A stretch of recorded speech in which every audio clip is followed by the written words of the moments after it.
গত 6 মে বুধবার দিন আমাদের নাচের অনুষ্ঠান ছিল জোড়াসাঁকো ঠাকুরবাড়ির রথীন্দ্র মঞ্চে। এই অনুষ্ঠানটি আয়োজন করেছিল রূপনৃত্যম পারফর্মিং আর্টস। পরিচালনায় ছিল প্রিয়াঙ্কা দাস চৌধুরী। প্রিয়াঙ্কা আমার খুব কাছের একজন মানুষ ও খুব ভালোবাসার মানুষ, তাই ওর ডাকে না করতে পারিনি। ওর ডাকে সাড়া দিয়ে ওর অনুষ্ঠানে গেছিলাম। তো বাড়ি থেকে নিজেই আমি মেকআপ করে রেডি হয়ে তবে কিন্তু আমি গেছিলাম। হ্যাঁ, আমার নাচের মেকআপ আমি কিন্তু নিজে একা করি সম্পূর্ণটা। আর জামা কাপড় পরে বাড়ি থেকে মেকআপ করে তবেই কিন্তু আমরা হলে গেছিলাম। বাড়িতে রেডি হয়েছি, মেকআপ করেছি, মেকআপের পরে ড্রেস পরেছি, ড্রেস পরে আমি বেরিয়েছিলাম। আর আমার সঙ্গে আমার 8জন ছাত্রী পারফরমেন্স করবে। কিছু ছাত্রী নিজেদের মতন চলে যাবে আর কয়েকজন ছাত্রী আমার সঙ্গে যাবে। তাই আমার বাড়ির সামনে থেকে আমি সেজেগুজে গাড়িতে উঠে পড়লাম।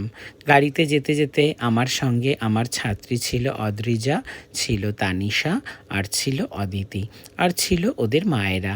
আর আমার সঙ্গে ছিল আমার বউ মধুমিতা আর আমার মেয়ে রাইমা।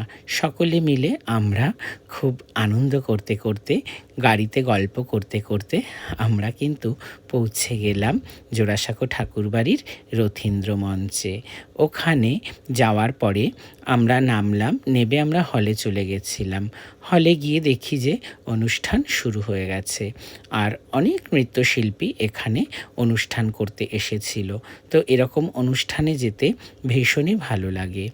আর মধুমিতা আর রাইমা কিন্তু স্টেজের পাশেই বসেছিল। স্টেজের পাশে বসে ওরা অনুষ্ঠান দেখছিল। আর আমার 5 ছাত্রী, ওদের সোলো পারফরমেন্স ছিল। আগে ওদের সোলো পারফরমেন্সগুলো হবে, তারপরে ওরা আবার ড্রেস চেঞ্জ করে রেডি হয়ে গ্রুপ ডান্সের জন্য রেডি হবে। ওরা আমার সঙ্গে গ্রুপ ডান্স করেছিল। আমি একটাই ডান্স করেছিলাম, সেটা আমার ছাত্রীদের নিয়ে সকলে মিলে আমরা গ্রুপ ডান্স করেছিলাম। আর এই যে ফেস্টিভ্যাল ডিরেক্টর প্রিয়াঙ্কা আমার পাশে বসে আছে, আর এখানেই রাইমা আর মধুমিতা দুজনেই বসেছিল।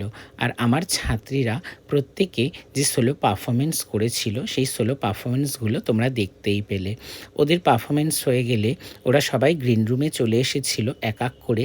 আর পুরো 5জনকেই আমি কিন্তু পুরোটা রেডি করিয়ে দিয়েছিলাম ড্রেস আর জুয়েলারি পরিয়ে, কারণ খুব তাড়াতাড়ি করে ড্রেস চেঞ্জ করার একটা ব্যাপার ছিল, তাই আমি ওদেরকে ড্রেস চেঞ্জ করছিলাম। এই যে ছাত্রী অনুষ্কা, ও নাচ করছে, এক একজন নাচ করে করে আসছে আর আমি ওদেরকে ড্রেসটা চেঞ্জ করিয়ে